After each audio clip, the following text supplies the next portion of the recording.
Sir 1967 से उस राज्य से मामला छूटा, मगर आदत नहीं बदली। तो मैं भी कहना चाहूंगा सर, उनकी आदत के लिए कि कश्ती भी नहीं बदली, दरिया भी नहीं बदला, पर इन डूबने वालों का जज्बा भी नहीं बदला है। शौक सफर ऐसा, एक उम्र हुई हमने, मंजिल भी नहीं पाई, रास्ता भी नहीं बदला। माननीय सभापति महोदय, आज माननीय गृह मंत्री जी के द्वारा जो जम्मू कश्मीर आरक्षण विधेयक रखा गया है, इसका समर्थन करते हुए मैं कहना चाहूंगा कि हमारे प्रतिपक्ष के विद्वान प्रतिनिधि विवेक तनखा जी ने आज एक विवेकपूर्ण बात कही कि यह सत्य है कि कश्मीरी पंडितों का जेनोसाइड और नरसंहार हुआ था। परंतु यह कहते हुए मुझे कष्ट भी होता है कि एक दौर था जब उस नरसंहार के आरोपी और समर्थक दिल्ली में आते थे तो रेड कारपेट वेलकम के साथ आते थे, जलवाए जलाल से दिल्ली की सरजमी पर जलवा अफरोज होते थे। और सभापति महोदय, आज भी वो आते हैं, मगर ईडी के सम्मन पे आते हैं, एनआईए की पेशी में आते हैं। ये अंतर आया है हमारी सरकार और उस सरकार के दौर में। जम्मू कश्मीर के सामने स्वतंत्रता के बाद से अगर मैं कहूं तो एक मिश्रित भावना आती है, क्योंकि हम कहते हैं कि भारत दुनिया का सबसे प्राचीनतम राष्ट्र है, मोस्ट एंशिएंट सिविलाइजेशन है, लिविंग सिविलाइजेशन। उत्तर से दक्षिण तक सारे राज्यों के नाम बदल गए, एक ही राज्य है जिसका प्राचीन काल में जो नाम था, नीलमत पुराण में यदि कश्मीर था तो आज भी कश्मीर है।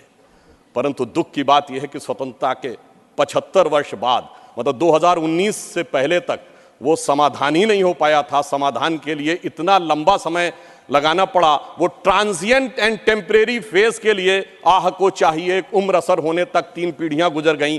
तब जाके जब हमारे गृह मंत्री अमित शाह जी ने और प्रधानमंत्री श्री मोदी जी ने वो हिम्मत दिखाई तो अगस्त 2019 में उससे मुक्ति मिली।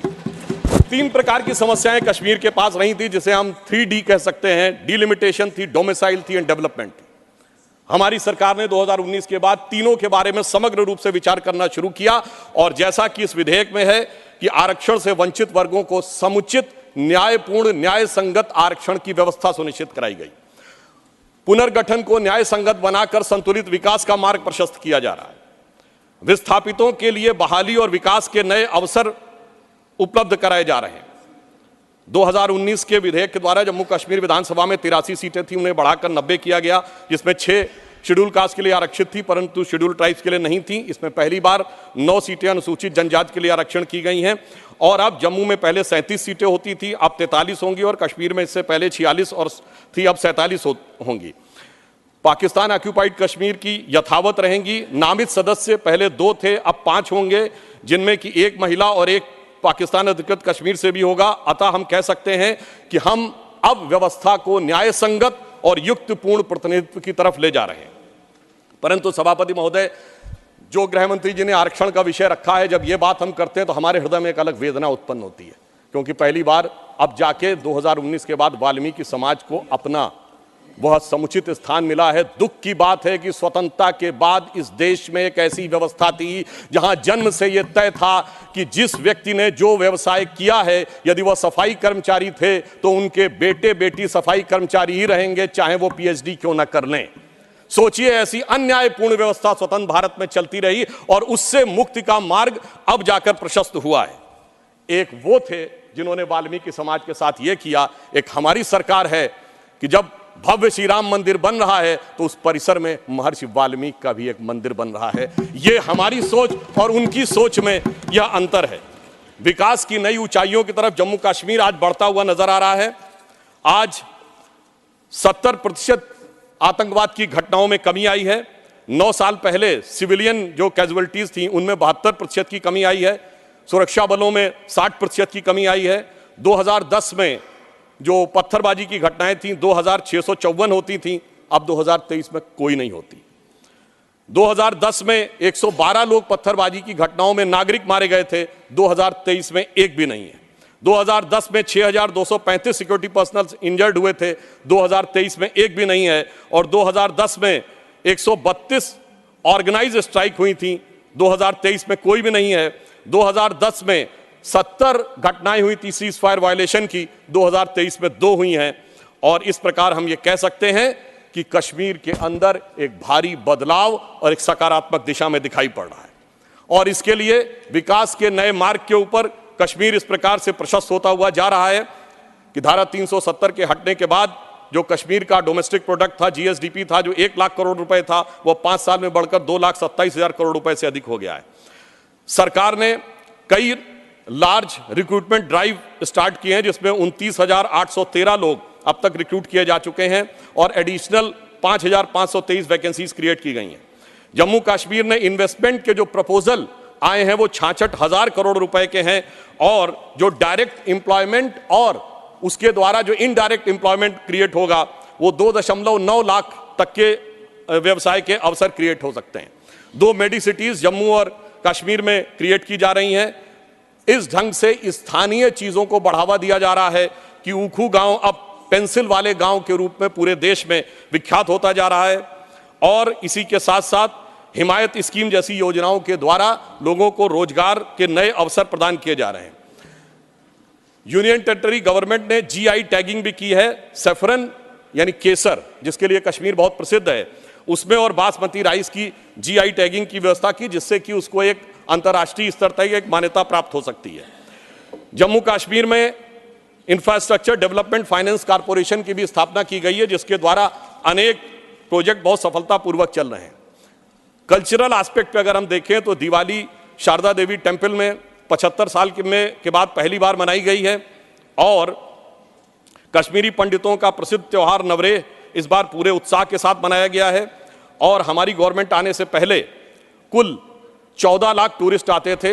2022-23 में 2 करोड़ पर्यटक आए हैं। इससे आप समझ सकते हैं कि जम्मू कश्मीर की अर्थव्यवस्था को कितना। आगे मैं एक और बात कहना चाहता हूं कि पहली बार 30 साल के बाद 27 जुलाई को शियाओं का मुहर्रम का जुलूस भी शांतिपूर्ण ढंग से और पूरे अकीदत के साथ चला। महोदय, मैं एक बात याद दिलाना चाहता हूं। मैं लखनऊ का रहने वाला हूं। वहां भी मैंने बचपन में हिंदू मुस्लिम कॉन्फ्लिक्ट नहीं सुना था, शिया सुन्नी कॉन्फ्लिक्ट सुने थे। इनकी सरकार के समय में शियाओं का जुलूस, मदे साहबा का जुलूस रोक दिया गया था। 22 साल तक रुका रहा। जब हमारी सरकार आई उसके बाद वहां पर शियाओं का मदे साहबा का जुलूस निकलने की स्थिति आई। मैं पूछना चाहता हूं, भाई हिंदू मुस्लिम के लिए हमारे ऊपर आरोप लगाते हो। ये शिया सुन्नी के बीच में जो होता था वो भी शांतिपूर्वक हमारे दौर में हुआ, कश्मीर हो या देश का कोई और हिस्सा हो। यह दर्शाता है कि हमारी सरकार सभी समुदायों को समान रूप से उन्नति का अवसर देती है। और 30 साल के बाद सिनेमा हॉल खुले। अब मैं एक बात और कहना चाहूंगा। बहुत बताया जाता है कि जम्मू कश्मीर सूफी का बहुत बड़ा सेंटर था। मैं पूछना चाहता हूं कि विगत 30 वर्षों से सूफीज्म के 4 बड़े सिलसिले हैं, नक्शबंदी, सोहरावर्दी, चिश्ती और कादरी। एक का भी कोई मरकज बचा हो तो बता दीजिए। बहुत से लोग विवादित ढांचा गिरने की बात करते हैं, मगर इस हिंदुस्तान में कश्मीर में एक चरारे शरीफ की मजार थी जो सैकड़ों साल पुरानी थी। उसे जला के ध्वस्त कर दिया गया और जलाने वाला कश्मीर भाग गया। उसके बारे में कोई नहीं बोलता। सेकुलरिज्म का सूरमा उत्तर से दक्षिण तक चुप बने रहते हैं। हमारे दिल में उसके लिए भी दर्द है। और मैं ये भी याद दिलाना चाहता हूं कि मुस्लिम समाज के लिए सबसे मुकद्दस मस्जिद हजरत बल पे नवंबर 1993 में आतंकवादियों ने कब्जा कर लिया था। ये वो भी दौर था, मगर इसके बावजूद किसी को उस दौर में खराबी नजर नहीं आती थी। आज जब सब कुछ शांतिपूर्ण और सही ढंग से चल रहा है तब यह समस्याएं नजर आती हैं। सेंट्रल गवर्नमेंट ने बहुत सारे इंफ्रास्ट्रक्चर प्रोजेक्ट्स अप्रूव किए हैं, सेंट्रल यूनिवर्सिटीज बनाई हैं। लद्दाख में सेंटर फॉर बुद्धिस्ट स्टडीज भी बनाया गया है और इसके अलावा IITs, IIMs और 2 एम्स बनाए गए हैं। प्रधानमंत्री ग्राम सड़क योजना में पहले 158 किलोमीटर की सड़कें बनती थी, अब 8,068 किलोमीटर की सड़कें बनी हुई हैं। परंतु इसी के साथ साथ मैं ये भी कहना चाहता हूं कि मोदी सरकार के शासनकाल में आने के बाद अब मॉर्टेलिटी रेट जो 22 पे था वो अब 14.3 पे आ गया है। पहले केवल 47 जन औषधि केंद्र थे 2019 से पहले, अब 227 हो गए हैं। और सबसे बड़ी बात यह है कि आज दुनिया का सबसे ऊंचा पुल जो 1315 मीटर का है वो आज चिनाब नदी के तट के ऊपर बना हुआ है। यह दर्शाता है कि कश्मीर किस नई ऊंचाई की तरफ जा रहा है। महोदय, मैं याद दिलाना चाहता हूं, हमारे बचपन में जिस जमाने में कश्मीर में आतंकवाद फैला था तो हम लोग कहते थे झेलम नदी का प्राचीन वैदिक नाम है वितस्ता और चिनाब का है अक्सिनी। तो हम कहते थे बो दिए विष बीज किसने, अब वितस्ता ने पुकारा, क्यों झुलसता जा रहा कश्मीर नंदन वन हमारा। आज मोदी जी की सरकार आने के बाद हम कह सकते हैं, पर आज दुनिया का सबसे ऊंचा पुल अक्सनी पर हमारा, जो उभरता जा रहा, जो निखरता जा रहा कश्मीर नंदन वन हमारा।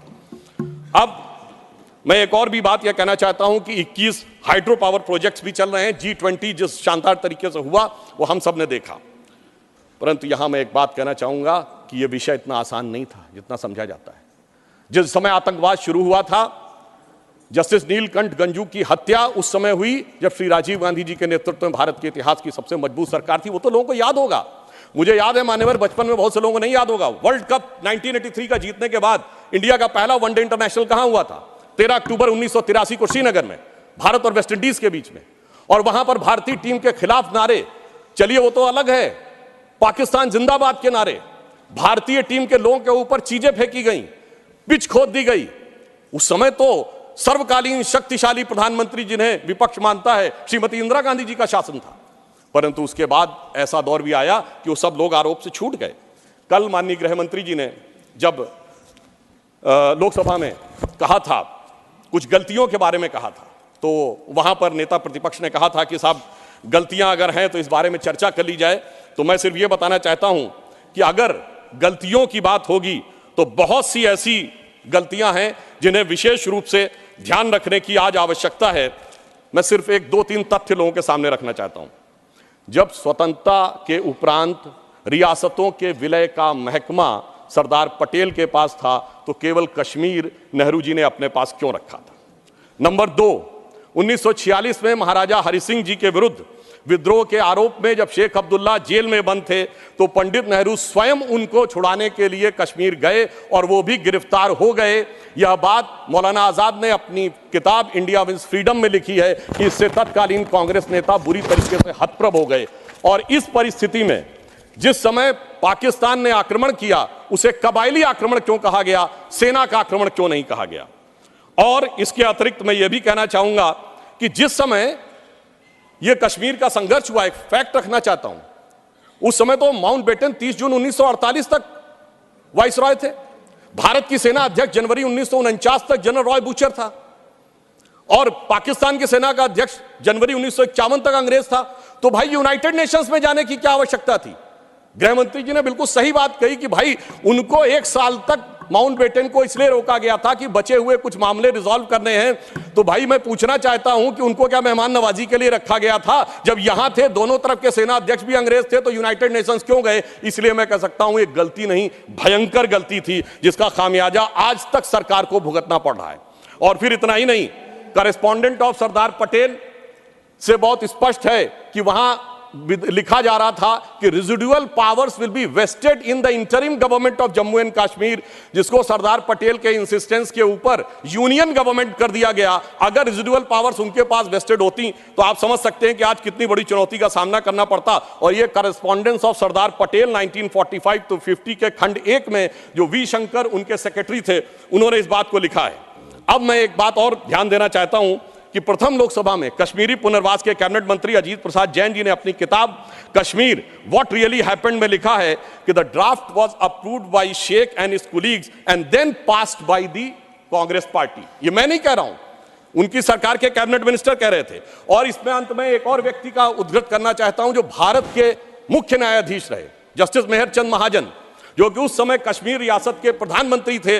उन्होंने आकर कहा कि 24 अक्टूबर 1947 को वो पत्र लेकर आ गए थे, परंतु उसके बावजूद 2 दिन तक सिर्फ इसलिए मामला अटका रहा। ये मैं नहीं कह रहा हूं, जस्टिस महाजन ने अपनी किताब लुकिंग बैक में लिखा है, क्योंकि नेहरू जी की यह शर्त थी कि शेख अब्दुल्ला का पहले स्थान तय हो जाए नई सत्ता में, इसके उपरांत ही कश्मीर के विलय का प्रस्ताव होगा। वो सारी बातें आपको पता होगी कि जब उस समय उन्होंने कहा था कि हम जाकर कराची चले जाएंगे यदि हिंदुओं की रक्षा की गारंटी श्रीनगर में फंसे हुए लोगों की ली जाए।